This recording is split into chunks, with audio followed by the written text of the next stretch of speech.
बात तो ये एक गवर्नमेंट एम्प्लॉय थे. ही वॉज अबाउट 60 और he was at a social gathering. मैं भी वहाँ पर था तो मैंने उनको देखा. मुझे लगा कि there is something wrong with this man. तो मैंने उनसे पूछा, मैंने कहा sir is everything okay? He said everything is okay. तो फिर हमारी गपशप शुरू हुई and later he told me कि उनकी बेटी की शादी है बहुत जल्द और वो इस बात पे परेशान है कि जहेज़ नहीं उनका मैनेज हो रहा. तो that was an obvious reason to worry about. लेकिन मैंने जब मज़ीद उनसे पूछा पहले और बातें निकली, क्योंकि मैं ह्यूमन बिहेवियर्स का स्टूडेंट हूँ तो I have to take history before making any conclusion. तो मुझे बहुत सारी बातें सुन के मैंने उनसे जब ये बात की ना कि सर आपका मसला जहेज़ का नहीं है, आपका मसला डिप्रेशन का है. अब छोटी छोटी बातों की टेंशन ले लेते हैं. पहले तो वो नहीं माने इस बात को कि वाकई ऐसा होता है. लेटर ही एग्रीड कि वाकई ऐसा ही है. मैं पहले भी छोटी छोटी बातों की टेंशन ले लेता हूँ. अब होता पता क्या है, हमारी लाइफ में ना एक अप्रोच होती है. Actually these are two approaches. One is problem oriented approach and the second one is solution oriented approach. हमारे पास जब कोई इशू आता है ना तो हम प्रॉब्लम को फील करने बैठ जाते हैं. हम ये कहते हैं कि प्रॉब्लम आई है, अब इसको क्या करना है ये हम नहीं सोचते. बस प्रॉब्लम के बारे में सोच सोच के हम डिप्रेस हो जाते हैं.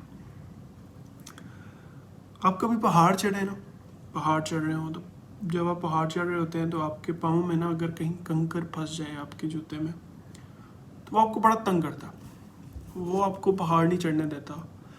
और ये नहीं कि रोक लेता, तंग बहुत करता है. अगर आप रुक के उस पत्थर को निकालेंगे नहीं ना तो वो आपको तंग करता रहेगा.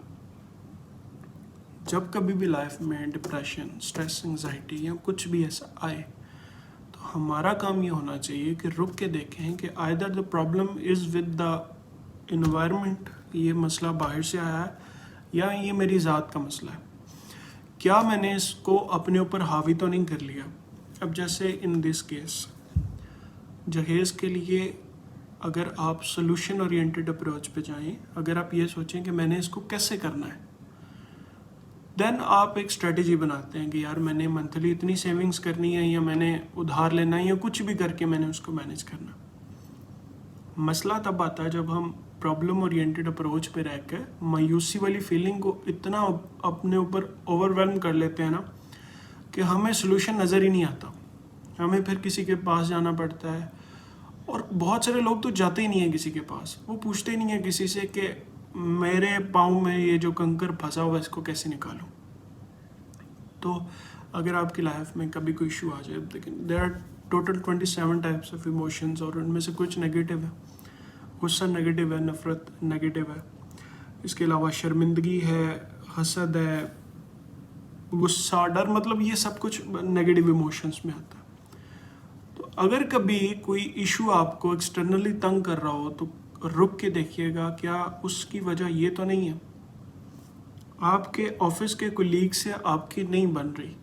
ये प्रॉब्लम एक एक्सटर्नल है, लेकिन क्या इसकी वजह आपका गुस्सा तो नहीं है, आपकी हसद तो नहीं है, आप कोई ऐसा काम तो नहीं कर रहे जिसकी वजह से आपके कोलीग्स आपसे दूर हो गए और उसकी वजह से आपका ऑफिस का एनवायरनमेंट उतना प्रोडक्टिव नहीं रहा आपके लिए जितना हो सकता था. जब आपके पाँव के ये कंकर, जब तक आप इनको नहीं निकालेंगे ना जो आपकी ज़ात के अंदर मौजूद है, तो आप भूल जाएंगे बाहर से कोई चीज़ आपके लिए ठीक होगी. इशू जब तक आपके पाँव में रहेगा ना आप नहीं पहाड़ चढ़ सकते. तो एक्सटर्नल प्रॉब्लम्स को कनेक्ट किया करें आपके इंटरनल प्रॉब्लम्स के साथ. आप बहुत अच्छा बोलना चाहते हैं लेकिन आपके अंदर एंजाइटी है स्टेज पे बोलने की, तो प्रॉब्लम स्टेज का नहीं है, प्रॉब्लम आपकी एंजाइटी का है. तो सबसे पहले आपने अपनी एंजाइटी दूर करनी है. तो उसके लिए there is a procedure, there is a way, there are people to meet with, talk with and take counselling. ये आपकी प्रायोरिटी होनी चाहिए. You have to go with the solution oriented approach, not with the problem oriented approach.